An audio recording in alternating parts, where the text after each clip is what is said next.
কোরআন তেলাওয়াত শুনলে সওয়াব হবে কিনা, খুব গুরুত্বপূর্ণ একটি বিষয়।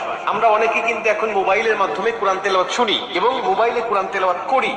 মোবাইলে কোরআন তেলাওয়াত যদি আপনি না পড়তে পারেন বা কুরআনুল কারীম যদি আপনি না পড়তে পারেন, তাহলে কুরআনুল কারীম শুনবেন বা কোরআন পড়তেও পারেন, আবার মোবাইলেও মাধ্যমে শুনবেন, তাহলে আপনার সওয়াব হবে কিনা, খুব গুরুত্বপূর্ণ একটা বিষয়। আজকে অধিকাংশ ইয়াং যারা, তারা বেশিরভাগ কুরআনুল কারীমের তেলাওয়াত তারা মোবাইলের মাধ্যমে শোনে। এটা খুবই ভালো বিষয় যে আজকে যুবকেরা গান বাজনা ছেড়ে দিয়ে, বিভিন্ন নাটক সিনেমা এগুলো বাদ দিয়ে তারা কুরআনুল কারীমের তেলাওয়াত শুনছে।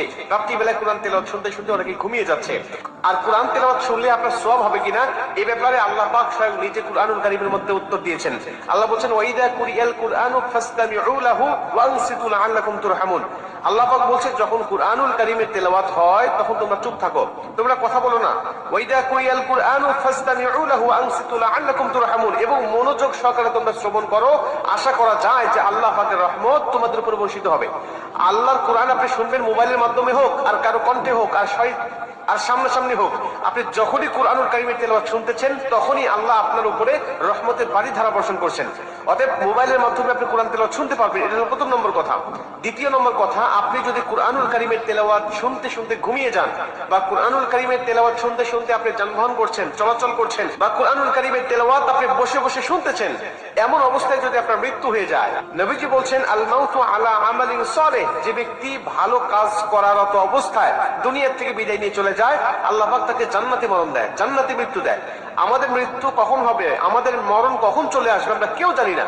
আল্লাহ যদি আমাদের ভালো কাজ করার অবস্থায় মৃত্যু দেয়, অর্থাৎ টাইম হয়ে গেছে, কুরআনুল কারীমের তেলাওয়াত শুনে আপনি ঘুমিয়ে গিয়েছেন, ওই ঘুমের ঘরে আপনার মৃত্যু হয়ে গেছে, নবীজি সাল্লাল্লাহু আলাইহি ওয়াসাল্লাম বলছেন যে আল্লাহ পাক তাকে জান্নাতি মরণ দিবে, শুধুমাত্র নয় বরং উম্মতি হয়ে যাবে।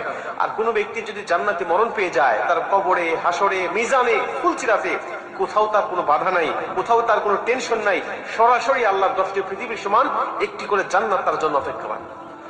মুসলমান ভাইরা আমার, এজন্য আল্লাহ পাকের কুরআনুল কারীমের তেলাওয়াত আপনি করবেন। যদি কুরআনুল কারীমের তেলাওয়াত করার পাশাপাশি কুরআনুল কারীমের তেলাওয়াত আপনি শুনতে চান, তাহলে অবশ্যই আপনি কুরআনুল কারীমের তেলাওয়াত আপনি শুনতে পারবেন। যদি সামনাসামনি কাউকে না পান কোরআন তেলাওয়াত শোনার জন্য, বা সামনাসামনিও আপনি শোনেন, আবার মোবাইলের মাধ্যমে আপনি শুনতে চান, তাহলে আপনি অবশ্যই শুনতে পাবেন, এতে কোনো সন্দেহ নাই, এতে কোনো সমস্যা নাই।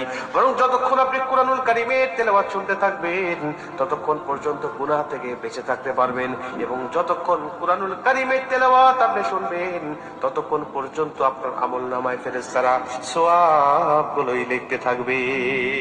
যতক্ষণ